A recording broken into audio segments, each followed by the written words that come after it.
Kerala financial കോർപ്പറേഷനുമായി ബന്ധപ്പെട്ട് ഗുരുതരമായ ആരോപണം ഉന്നയിച്ചപ്പോൾ ആദ്യം ബഹുമാനപ്പെട്ട ധനകാര്യമന്ത്രിയും മുൻ ധനകാര്യമന്ത്രിയും വന്ന് മറുപടി പറഞ്ഞു.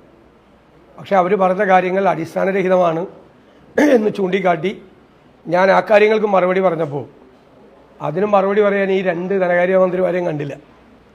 അവരെ KFC ഒരു പത്രക്കുറിപ്പ് ഇറക്കിയിരിക്കുക.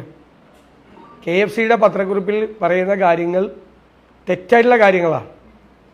ഇതിൽ ഏറ്റവും പ്രധാനപ്പെട്ടൊരു കാര്യം, ഈ അനിൽ അംബാനിയുടെ RCFL കമ്പനി ഏപ്രിൽ 20, 2018 ഇറക്കിയ ഒരു പ്രോസ്പെക്ടസ് ഉണ്ട്, ഇൻഫർമേഷൻ മെമ്മോറാണ്ടം എന്നാണ് പറയുന്നത്. അതായത് ഏപ്രിൽ 19 KFC തീരുമാനിക്കുന്നു NCFL-ൽ അംബാനിയുടെ കമ്പനിയിൽ നിക്ഷേപിക്കാൻ വേണ്ടി തീരുമാനിക്കുന്നു. അതിൻ്റെ പിറ്റേ ദിവസമാണ് ഈ പ്രോസ്പെക്ടസ് അവർ കൊടുത്തിരിക്കുന്നത്. പിന്നീട് 26-നാണ് അവർ നിക്ഷേപിച്ചത്. 20 ഇറക്കിയ അവരുടെ ഇൻഫർമേഷൻ മെമ്മോറാണ്ടത്തിൽ അവർ വളരെ വ്യക്തമായിട്ട് പറയുന്നുണ്ട്, ഈ ഫണ്ടിൽ നിക്ഷേപം നടത്തുന്നവർ മൊത്തം തുകയും നഷ്ടപ്പെടാനുള്ള റിസ്ക് കൂടിയാണ് എടുത്തിരിക്കുന്നത് എന്നാണ് ഇതിൻ്റെ അത് പറഞ്ഞിരിക്കുന്നത്. പിന്നെ ഈ NCD-യിൽ നിക്ഷേപിക്കാൻ തീരുമാനിക്കുന്നതിന് മുമ്പ് ഓരോ നിക്ഷേപകനും റിസ്ക് സ്വന്തമായി വിലയിരുത്തിയ ശേഷം മാത്രമേ നിക്ഷേപിക്കാവൂ. 3, സെബിയുടെയോ RBIയുടെയോ അംഗീകാരം ഇല്ലാത്ത NCD ആണ് ഇത്, നിക്ഷേപമാണിത്. അപ്പോൾ സെബിയുടെയും RBIയുടെയും റിസർവ് ബാങ്ക് ഓഫ് ഇന്ത്യയുടെയും അംഗീകാരമില്ലാത്ത NCD-യിൽ പോയിട്ടാണ് കേരളത്തിൻ്റെ സർക്കാരിൻ്റെ കീഴിലൊരു പൊതുമേഖലാ സ്ഥാപനം ഈ പണമിട്ടത്.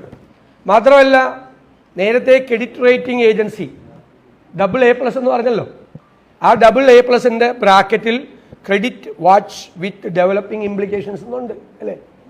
അത് തന്നെയാണ് ഇവരും ഈ ക്രെഡിറ്റ് റേറ്റിംഗ് ഏജൻസിയുടെ കോട്ട് ചെയ്തപ്പോൾ ഈ മെമ്മോറാണ്ടത്തിൽ ഈ കമ്പനിയും അത് തന്നെയാണ് പറയുന്നത്. അപ്പോൾ KFC-യിൽ നിക്ഷേപിക്കുമ്പോൾ റേറ്റിംഗ് ഏജൻസികൾ ക്രെഡിറ്റ് വാച്ച് നൽകിയിരുന്നില്ല എന്ന സർക്കാരിൻ്റെയും KFC-യുടെയും വാദം പച്ചക്കള്ളമാണ്. അതായത് 19 ഇവർ തീരുമാനിച്ച് 20 RCFL കൊടുക്കുന്ന ഈ മെമ്മോറാണ്ടത്തിൽ, ഇൻഫർമേഷൻ മെമ്മോറാണ്ടത്തിൽ വളരെ വ്യക്തമായി ഇവരുടെ ക്രെഡിറ്റ് ഏജൻസിയുടെ ഈ ക്രെഡിറ്റ് വാച്ച് എന്ന് വെച്ചാൽ സൂക്ഷിക്കണം, കാരണം ഈ കമ്പനിയുടെ സിസ്റ്റർ കൺസേൺസും പാരൻ്റൽ കൺസേൺസും എല്ലാം അപകടത്തിലാണ് എന്ന്. മാത്രമല്ല, ഈ നിക്ഷേപിക്കുന്ന സമയം അനിൽ അംബാനിയുടെ പ്രധാനപ്പെട്ട ഒരു സ്ഥാപനം 50,000 കോടി രൂപ ഇന്ത്യയിലെ വിവിധ ദേശസാൽകൃത ബാങ്കുകൾക്ക് കടം വരുത്തി വെച്ചിട്ട് അവരത് തിരിച്ചെടുക്കാൻ വേണ്ടി നാഷണൽ കമ്പനി ലോ ട്രൈബ്യൂണലിനെ സമീപിച്ചിരിക്കുന്ന സമയമാണ്. ആലോചിച്ച് നോക്കണം, കമ്പനിയൊക്കെ ഒരാളുടെ ഓണർഷിപ്പിലാണ്. അയാളുടെ ഒരു പ്രധാനപ്പെട്ട സ്ഥാപനം ബാങ്കുകളിൽ നിന്ന് ലോൺ എടുത്ത 50,000 കോടി രൂപ വിവിധ ബാങ്കുകളിൽ നിന്ന് തിരിച്ചടയ്ക്കാത്തത് കൊണ്ട് ബാങ്കുകൾ നടപടിക്രമങ്ങളുമായി നാഷണൽ കമ്പനി ലോ ട്രൈബ്യൂണലിനെ സമീപിച്ചിരിക്കുന്നു. ആ സമയത്താണ് ഈ കൊണ്ടുപോയി സെബിയുടെ അംഗീകാരമില്ലാത്ത, RBIയുടെ അംഗീകാരമില്ലാത്ത മുതൽ പോലും, പലിശയുടെ കാര്യമുള്ള പറയുന്നത്, മുതൽ പോലും നഷ്ടപ്പെടാൻ റിസ്ക് ഉണ്ട് ഒരു കമ്പനിയിൽ കൊണ്ടുപോയി നിക്ഷേപിച്ചത്. ഇനിയുള്ള കാര്യം എന്ന് പറയുന്നത് അതിനേക്കാൾ പ്രധാനപ്പെട്ടൊരു കാര്യമാണ്. ഞാൻ ഈ പശ്ചാത്തലം പറഞ്ഞാണ്. KFCക്ക് ഒരു സംവിധാനമുണ്ട്, അത് അവരുടെ നോട്ടിൽ തന്നെ പറയുന്നത് സ്ട്രക്ചേർഡ് പേയ്മെൻറ്റ് മെക്കാനിസം. അവരുടെ ഒരു സാമ്പത്തിക ഘടനയുണ്ട്. എപ്പോഴും അവർ കരുതൽ ധനം സൂക്ഷിക്കും, കരുതൽ ധനം എപ്പോഴും സൂക്ഷിക്കും. ആ കരുതൽ ധനത്തിൻ്റെ ഭാഗമായിട്ടാണ് ഈ 61 കോടി രൂപ അവർ 4/4/2018 ഫെഡറൽ ബാങ്കിൽ നിക്ഷേപിച്ചു. ഫെഡറൽ ബാങ്കിൽ എത്രയാണ് പലിശ എന്നറിയോ? 8.69% പലിശയ്ക്ക് ഫെഡറൽ ബാങ്കിൽ 61 കോടി രൂപ നിക്ഷേപിച്ചിരുന്നു. എന്ന് വരെയാണ് നിക്ഷേപ കാലാവധി? 4/4/2022 വരെ, 4 കൊല്ലത്തേക്ക് ഫിക്സഡ് ഡെപ്പോസിറ്റ്. അത് ഞാൻ നേരത്തെ പറഞ്ഞതുപോലെ KFCയുടെ സമ്പദ്ഘടനയുടെ ഭാഗമായി ഇത്ര % കരുതൽ ധനം സൂക്ഷിക്കണം എന്നുള്ളതിൻ്റെ ഭാഗമായിട്ടാണ് ഫിക്സഡ് ഡെപ്പോസിറ്റ് ഇട്ടത്. ആ ഫിക്സഡ് ഡെപ്പോസിറ്റാണ് ഉടൻ തന്നെ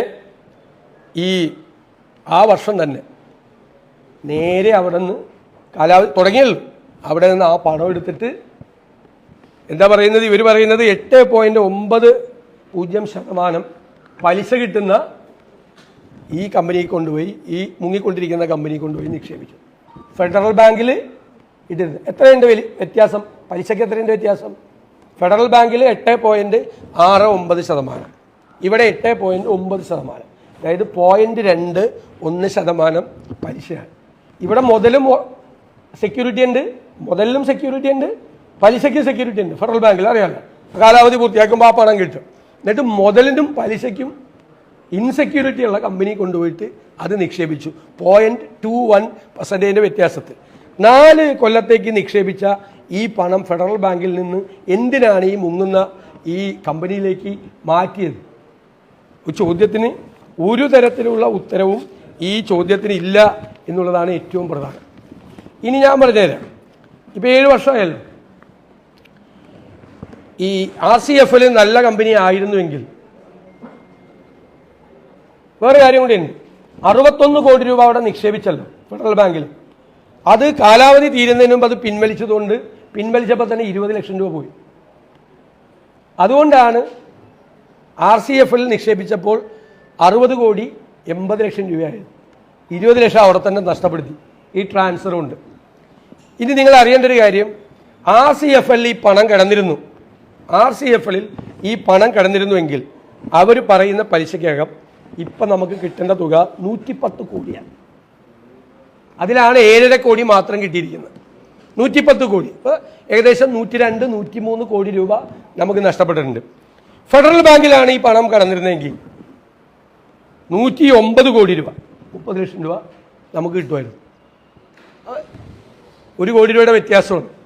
മറ്റത് ഇത് മുഴുവൻ പോയി, RCFL കൊണ്ടുപോയി നിക്ഷേപിച്ച് മുതലും പോയി പലിശയും പോയി, ആകെ 7.5 കോടി രൂപ കിട്ടി. അപ്പോൾ ഈ ഫെഡറൽ ബാങ്കിൽ 8.69% ഇട്ടിരുന്ന ഫിക്സഡ് ഡെപ്പോസിറ്റ് ഇട്ടിരുന്ന ഈ സംവിധാനം കൊണ്ടുപോയി എന്തിനാണ് 50,000 കോടി രൂപയുടെ കടബാധ്യതയുള്ള ഒരു കമ്പനിയിൽ പോയി നിക്ഷേപിച്ചത് എന്നതിൻ്റെ മറുപടി ഇപ്പോഴത്തെ ധനകാര്യമന്ത്രിയും പറയണം, പഴയ ധനകാര്യമന്ത്രിയും പറയണം. ഇവരെല്ലാവരും കൂടി കൂട്ടുനിന്നിട്ട് രാഷ്ട്രീയമായ പിന്തുണയോടുകൂടിയാണ് ഇവരുടെ പാർട്ടി ബന്ധുക്കൾ KFCയിൽ കോടിക്കണക്കിന് രൂപയുടെ കമ്മീഷൻ വാങ്ങിച്ച് ഈ നിക്ഷേപം നടത്തിയത്. സംസ്ഥാനത്തിന് ഉണ്ടായിരിക്കുന്ന നഷ്ടമെന്ന് പറയുന്നത് 102-103 കോടി രൂപയുടെ നഷ്ടം കൊണ്ടുപോയി കളഞ്ഞു.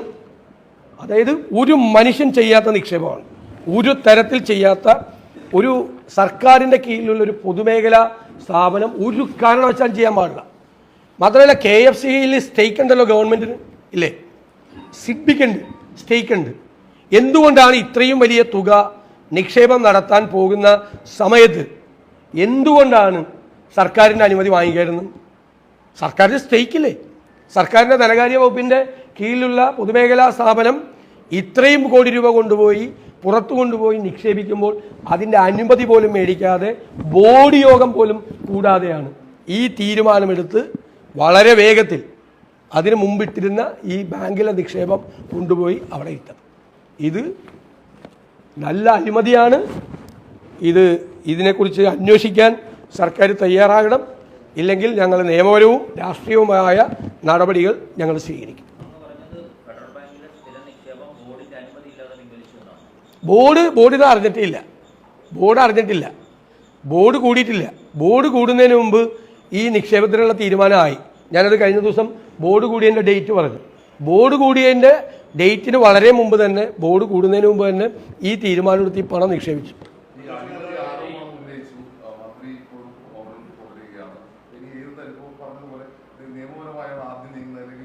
ഇതിപ്പോൾ ലാസ്റ്റാണ് നമ്മൾ പറയുന്നത്. നിയമപരമായും രാഷ്ട്രീയമായും ഈ വിഷയത്തെ നേരിടും. സംസ്ഥാനത്തിന് 102 കോടി രൂപ നഷ്ടപ്പെടുത്തിയ കേസല്ല, അതിന് ഉത്തരം പറയണ്ടേ? അധികാര സ്ഥാനത്തിൽ ഇരിക്കുന്ന ആളുകൾക്ക് ഉത്തരം പറയാനുള്ള ബാധ്യതയുണ്ട്. അന്ന് പറഞ്ഞത് AA+ ഉണ്ടെന്നാണ്. ഒറ്റ മറുപടിയാണ്. ഏത്? ഈ സ്ഥാപനത്തിൽ. അപ്പോഴാണ് ഞങ്ങൾ ആ AA+ കൊണ്ടുവന്നിട്ട് അത് ക്രെഡിറ്റ് വാച്ച് എന്ന് ബ്രാക്കറ്റിൽ എഴുതിയിട്ടുണ്ട്. കാരണം ഈ അനിൽ അംബാനിയുടെ ഈ സ്ഥാപനത്തിൻ്റെ സഹോദര സ്ഥാപനങ്ങൾ അപകടത്തിലാണ്. നമ്മളൊരു കമ്പനിയിൽ നിക്ഷേപിക്കാൻ പോകുമ്പോൾ 2-3 കാര്യങ്ങളാണ് നോക്കേണ്ടത്. ഒന്ന്, അതിൻ്റെ പാരൻറ്റ് ബോഡി, മാതൃസ്ഥാപനം. 2, സഹോദര സ്ഥാപനങ്ങൾ. 3, ഈ സ്ഥാപനത്തിൻ്റെ 3 വർഷക്കാലത്തെ ബാലൻസ് ഷീറ്റ്. ഈ കമ്പനി തുടങ്ങിയിട്ട് 2 വർഷമായിട്ടുള്ളൂ. ഈ കമ്പനി ആ മാതൃ കമ്പനിയിൽ നിന്ന് വിഭജിച്ച് ഈ കമ്പനി തുടങ്ങിയിരിക്കുക. മാതൃ കമ്പനി വെള്ളത്തിലായപ്പോഴാണ് വീണ്ടും ആളുകളെ പറ്റിച്ച് നിക്ഷേപം സ്വീകരിക്കുന്നതിന് വേണ്ടി ഒരു പുതിയ കമ്പനി, അതറിയാലോ നിങ്ങൾ, കോർപ്പറേറ്റുകൾ ഇങ്ങനെ പുതിയ കമ്പനികൾ ഉണ്ടാക്കിക്കൊണ്ടിരിക്കുകയും പുതിയ കമ്പനികൾ ഫ്ലോട്ട് ചെയ്യുകയും. ഇപ്പോൾ ഹിൻഡർബർഗ് റിപ്പോർട്ടിൽ അദാനിയെക്കുറിച്ച് പറഞ്ഞിട്ടില്ലേ, പല ഷെൽ കമ്പനികൾ ഉണ്ടാക്കും, പല നിക്ഷേപങ്ങൾ ഇവർ സ്വീകരിക്കും, പണം കിട്ടിക്കഴിയുമ്പോൾ അതങ്ങോട്ട് മാറ്റും, വേറെ വഴിക്ക് മാറ്റും. അങ്ങനെയാണ് ഇത് എല്ലാം തകർന്നത്. ഞാൻ പറയുന്നത് ഒരു സാമാന്യ യുക്തിക്ക് അന്ന് എല്ലാ ദേശീയ മാധ്യമങ്ങളിലും സംസ്ഥാനങ്ങളിലെ മാധ്യമങ്ങളിലും എല്ലാം അനിൽ അംബാനിയുടെ കമ്പനി പൊളിഞ്ഞുകൊണ്ടിരിക്കുകയാണ് എന്ന വാർത്ത വരികയാണ്. 50,000 കോടിക്ക് ഇന്ത്യയിലെ ദേശസാൽകൃത ബാങ്കുകൾ ട്രൈബ്യൂണലിനെ സമീപിച്ചിരിക്കുകയാണ് ഈ കമ്പനിക്കെതിരായി. അപ്പം തന്നെ ഇവർ അവിടെ കൊണ്ടുപോയി നിക്ഷേപിച്ചു എന്ന് പറഞ്ഞാൽ, സാമ്പത്തിക വിദഗ്ധനായ ധനകാര്യ മന്ത്രിയായിരുന്നു അന്ന് ഉണ്ടായിരുന്നു, അദ്ദേഹം ഇതിനെ ഓൺ ചെയ്യുവാണ്. അതുകൊണ്ട് ഇല്ല അദ്ദേഹത്തിൻ്റെ പേര് പറയില്ല, അദ്ദേഹം ഇതിനെ ഓൺ ചെയ്യുവാണ്. അദ്ദേഹം ഈ പ്രോസ്പെക്ടസ് വായിച്ചു നോക്കിയിരുന്നു എങ്കിൽ ഈ ക്രെഡിറ്റ് ഏജൻസി AA+ കൊടുത്ത ക്രെഡിറ്റ് ഏജൻസി എന്തുകൊണ്ടാണ് AA+ കൊടുത്തതെന്നും എന്തിനാണ് ബ്രാക്കറ്റിൽ ക്രെഡിറ്റ് വാച്ച് എന്ന് എഴുതി വെച്ചതെന്നും അവർ വളരെ കൃത്യമായിട്ട് പറഞ്ഞിട്ടുണ്ട്. എന്നിട്ടും കൊണ്ടുപോയി ഇതുപോലത്തെ കമ്പനി കമ്മീഷൻ മേടിച്ചിട്ട് ചെയ്തതാണ്.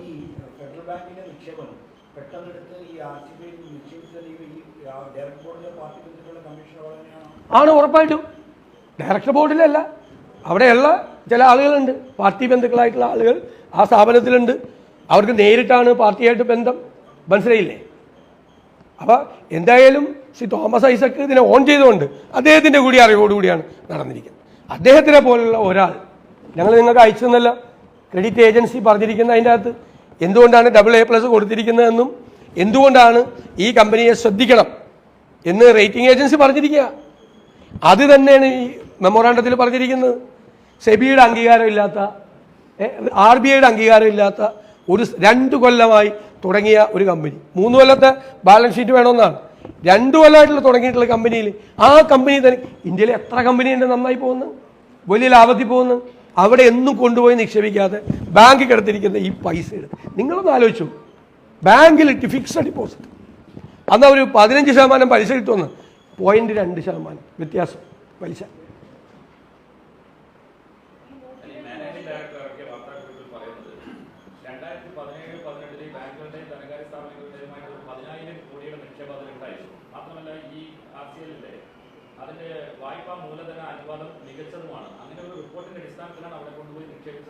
അല്ല, പറഞ്ഞത് റേറ്റിംഗ് ഏജൻസിയുടെ അടിസ്ഥാനത്തിലാണ്.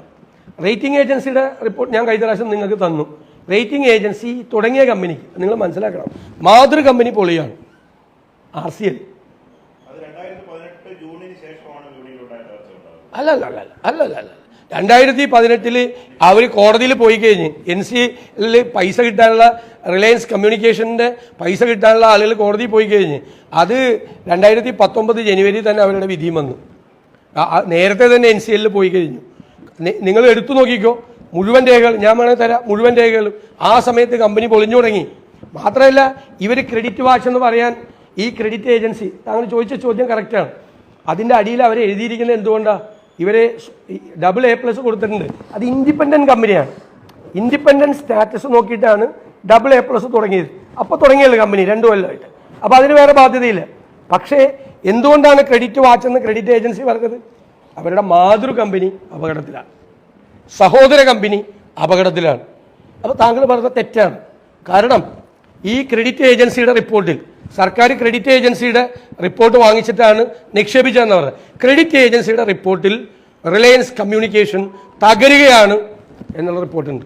ഞാൻ കാണിച്ചത്, ഞാൻ പ്രൂഫ് തരാം, ഞാൻ കഴിഞ്ഞ പ്രാവശ്യം തന്ന. നിക്ഷേപത്തിന് മുമ്പ് ക്രെഡിറ്റ് ഏജൻസിയുടെ നിന്ന് റിപ്പോർട്ട് പഠിക്കുന്ന എപ്പോഴാണ്? നിക്ഷേപത്തിന് മുമ്പ്. ആ ക്രെഡിറ്റ് ഏജൻസിയുടെ റിപ്പോർട്ടിൽ AA+ എന്ന് എഴുതിയിട്ട് ബ്രാക്കറ്റിൽ ക്രെഡിറ്റ് വാച്ച് എന്ന് എഴുതി. സൂക്ഷിക്കണമെന്നാണ്, ആഫ്റ്റർ ഇംപ്ലിക്കേഷൻസ് ഉണ്ടാകുന്ന. അതിനെ എക്സ്പ്ലെയിൻ ചെയ്തിട്ടുണ്ട് അവർ, എന്തുകൊണ്ടാണ് ഞങ്ങളിത് സൂക്ഷിക്കണം എന്ന് പറഞ്ഞിരിക്കുന്നത്. ഒന്ന്, മാതൃ കമ്പനി മോശം സ്ഥിതിയിലാണ്. സിസ്റ്റർ കൺസേൺ ഭീകരമായ, അതായത് റേറ്റിംഗ് D ആണ്. D ആണ് റേറ്റിംഗ്. ഈ നിക്ഷേപിക്കുന്നതിന് തൊട്ട് മുമ്പാണ്, ആ റേറ്റിംഗ് ഏജൻസിയുടെ റിപ്പോർട്ടിലാണ് പറഞ്ഞിരിക്കുന്നത്. D ആണ് റേറ്റിംഗ്, സഹോദര സ്ഥാപനം. അപ്പോഴാണ് ഈ 50,000 കോടി രൂപയുടെ കടമുള്ളതുകൊണ്ടാണ് റേറ്റിംഗ് D ആയത്. അത് ക്ലിയർ അല്ലേ? തെറ്റാണ് AFC എന്ന് പറഞ്ഞത്.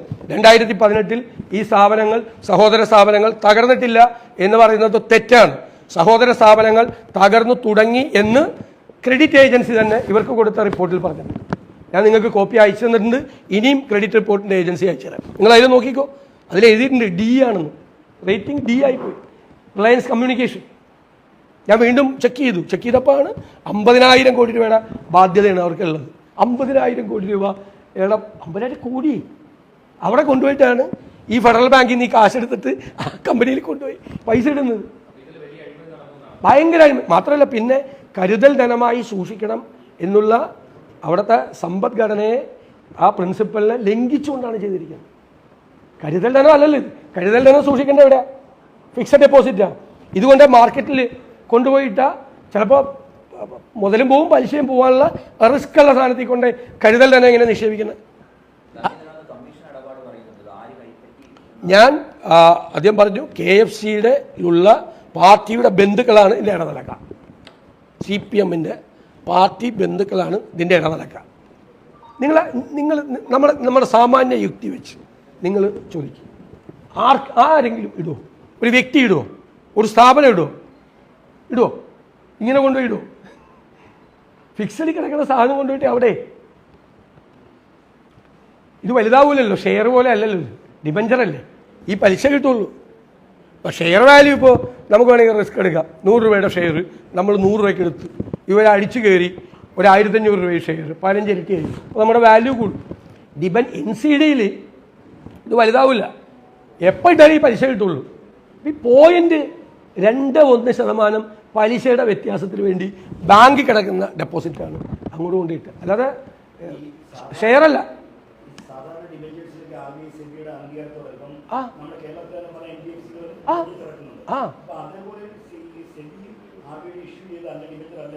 അല്ല, അത് അവർ തന്നെ കൊടുത്ത പ്രോസ്പെക്ടസിൽ പറയുന്നുണ്ട്. അതിൽ തന്നെ കൃത്യമായിട്ട് അവർ പറയുന്നുണ്ട് ഇതൊന്നും ഇല്ലയെന്ന്.